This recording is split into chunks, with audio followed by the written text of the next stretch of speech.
Hello my lovely student, welcome to class third.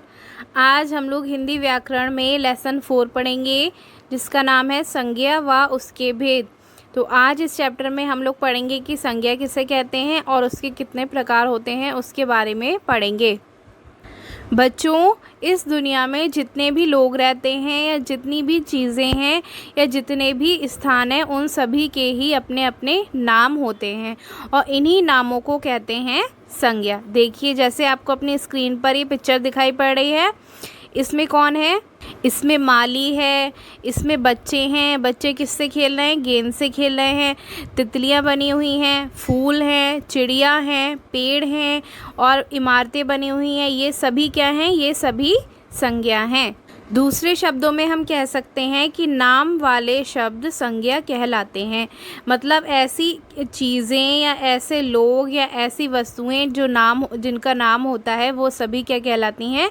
संज्ञा कहलाती हैं। जैसे कि नाम कई प्रकार के होते हैं, जैसे व्यक्तियों के नाम। बच्चों, व्यक्तियों के हर किसी के अलग अलग नाम होते हैं, जैसे ये आदमी हैं और नरेंद्र मोदी हैं हमारे।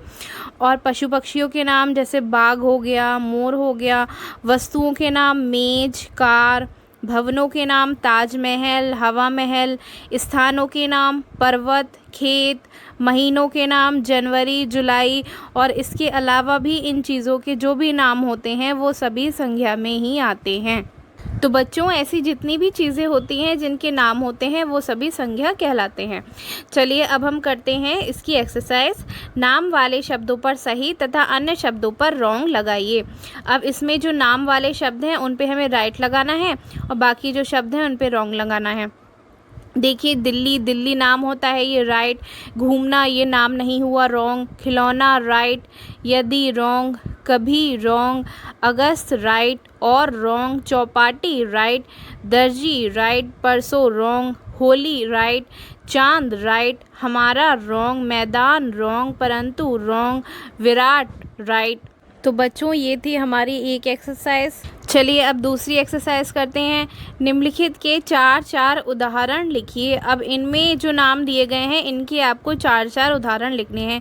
जैसे का पे पशुओं के नाम, कौन कौन से पशु? जैसे हाथी, गाय, शेर, बिल्ली। पक्षियों के नाम कबूतर, कोयल, तोता, मुर्गा। गा भवनों के नाम ताजमहल, हवा महल, लाल किला, संसद भवन। घा वस्तुओं के नाम मेज, कार, कुर्सी, पलंग। ड़ा स्थानों के नाम पर्वत, आगरा, कानपुर, बनबसा। ये हुई हमारी दूसरी एक्सरसाइज। चलिए, अब करते हैं संज्ञा के भेद, मतलब संज्ञा के कितने प्रकार होते हैं। संज्ञा में जितने भी नाम हैं उनको हम 3 वर्गों में विभाजित कर सकते हैं, इसलिए संज्ञा के 3 भेद होते हैं।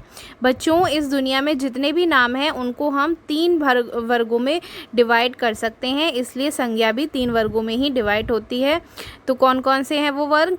व्यक्तिवाचक संज्ञा, जातिवाचक संज्ञा और भाववाचक संज्ञा।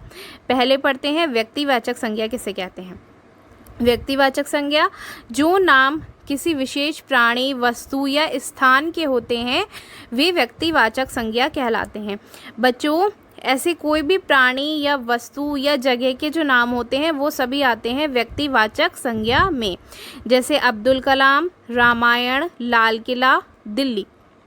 अब्दुल कलाम जिसमें व्यक्ति हैं, रामायण जो है वो पुस्तक है, और लाल किला एक जगह का नाम है, और दिल्ली एक नगर का नाम है। तो ये सब किस में आए? ये सब व्यक्तिवाचक संज्ञा में आए। अब करते हैं जातिवाचक संज्ञा, जो नाम किसी प्राणी, वस्तु या स्थान की पूरी जाति का बोध कराते हैं, वे जातिवाचक संज्ञा कहलाते हैं। बच्चों, ऐसे नाम जो किसी प्राणी या किसी जगह या किसी चीज़, वस्तु कहते हैं चीज़ को, उसकी पूरी जाति का, पूरे ग्रुप का बोध कराते हैं, उन्हें कहते हैं जातिवाचक संज्ञा। जैसे कि व्यक्ति हो गया, पुस्तक हो गया, किला हो गया और नगर हो गया। ये सभी क्या हैं? ये सभी पूरी जाति का बोध करा रहे हैं, इसलिए ये सभी जातिवाचक संज्ञाएं हैं। चलिए, इसे थोड़ा और समझते हैं। जैसे व्यक्ति अगर हम किसी के लिए कहें तो वो कोई भी व्यक्ति हो सकता है, और अगर हम उसी व्यक्ति का नाम अब्दुल कलाम बताएं तो हमने उसे एक विशेष व्यक्ति के रूप में संबोधित किया। और किला किसी भी तरीके का हो सकता है, लेकिन जब हम कहें लाल किला तो हम उसका नाम बता रहे हैं, यानी कि वो विशेष किला हुआ। दूसरी पुस्तक किसी भी पुस्तक के लिए कह सकते हैं, लेकिन अगर हम कहें रामायण तो वो एक विशेष पुस्तक हुई। नगर कोई भी नगर हो सकता है, लेकिन अगर हम कहें दिल्ली तो वो एक विशेष नगर हुआ। और कौन कौन से उदाहरण हैं इसके, जैसे मनुष्य, पशु, नदी, पाठशाला, हाथी, फल, मेज, कार आदि। ये सब क्या हुए इसके अन्य उदाहरण जो कि जातिवाचक संज्ञा में आते हैं। तो बच्चों, आज हमने संज्ञा किसे कहते हैं उस बारे में पढ़ा, और संज्ञा के दो भेद पढ़े, व्यक्तिवाचक संज्ञा और जातिवाचक संज्ञा।